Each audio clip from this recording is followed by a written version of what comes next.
आज आपण बनवणार आहोत मस्त एकदम गोड पाकामधले मोतीचूर लाडू।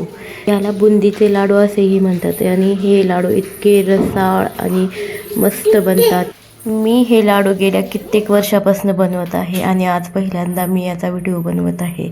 तरी आपण सुरुवात करूया। इथे मी एक वाटी बेसन घेतलेला आहे, कप बेसन घेतलेला आहे। हे बेसन आपण चाळून घेऊया। लक्षात ठेवा, बेसन लाडू बनवताना कधी पण बेसन हे चाळूनच घ्यायचे, त्याच्याने त्याचे मोठे मोठे जे कण असतात ते निघून जातात। तर मी इथं बेसन चाळून घेतलेलं आहे, त्याच्यामध्ये पाणी घालून घेऊया। एकदम सोपी आणि झटपट होणार ही रेसिपी आहे। त्याच्यामध्ये मी पाणी घालून एकदम मिक्स करून घेतलेलं आहे। त्याने हलवून घ्यायचं जेणेकरून त्याच्यातले गुठळे नाहीसे होतील आणि पाण्याची कन्सिस्टन्सी अशी ठेवायची की हळूहळू पाणी ओतत जायचं, ज्याच्याने खूप पातळही नाही व्हायला पाहिजे आणि जास्ती घट्टही नाही व्हायला पाहिजे। तर पहा मी हे कसं झालेलं आहे, एकदम स्मूथ झालेलं आहे बेटर। त्याच्यानंतरने मी एक पेला घेतलेला आहे, त्याच्यामध्ये एक कॅरी बॅगेमध्ये ते आपण बॅटर ओतून घेऊया। त्याच्याने आपण बुंदी पाडता येईल कुठल्याही कॅरी बॅगने आपल्याला, किंवा एक पॉलिथिन किंवा कशीही बॅग घेतली तर त्याच्याने आपल्याला बुंदी पाडता येईल अशी घ्यावी आणि त्याच्या कोपऱ्याला आता बांधून घ्यावं। मी इथं एक साईडला तेल गरम करायला ठेवलं होतं। पहिले मोठ्या फ्लेमवर तेल गरम करायला ठेवलेलं आहे। त्याच्यानंतरनं बुंदी टाकताना बारीक करायचं।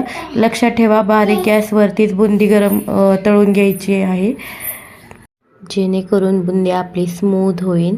बुंदी खूप कडकही नाही आणि खूप मुलायमही नाही तळायची। बुंदी अशी मिडियम फ्लेमवर तळायची आणि बुंदी आपली गोल पडलेली आहे।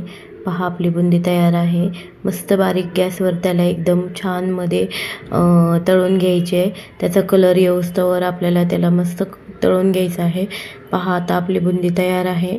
तर मी इकडे पाक बनवण्यासाठी ठेवत आहे।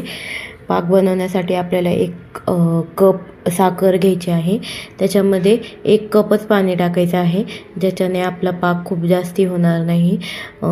तर त्याच्यामध्ये मी 1 चमचा विलायची घालत आहे। विलायचीने वासही छान येतो बुंदीमध्ये। तर मी पाक बनवायला ठेवत आहे। त्याच्यानंतर बुंदी पहा आपली बारीक फ्लेमवर अजून फ्राय होत आहे। तर बुंदी झालेली आहे आपली, आपण काढून घेऊयात बुंदी। आपण पाकेकडे बघू आता। पाक असं बनवायचं, पाकेला हात लावले की मस्त त्याला तार आली पाहिजे। अशा पद्धतीने जेव्हा पाक होत नाही तेव्हा आपल्याला ते पाक ढवळत राहायचं आहे। पहा इथे मी दाखवते, पाक किती मस्त गोल्डन कलरचा झालेला आहे आणि त्याला तारही छान सुटत आहे, मस्त तार सुटलेले आहे त्याला।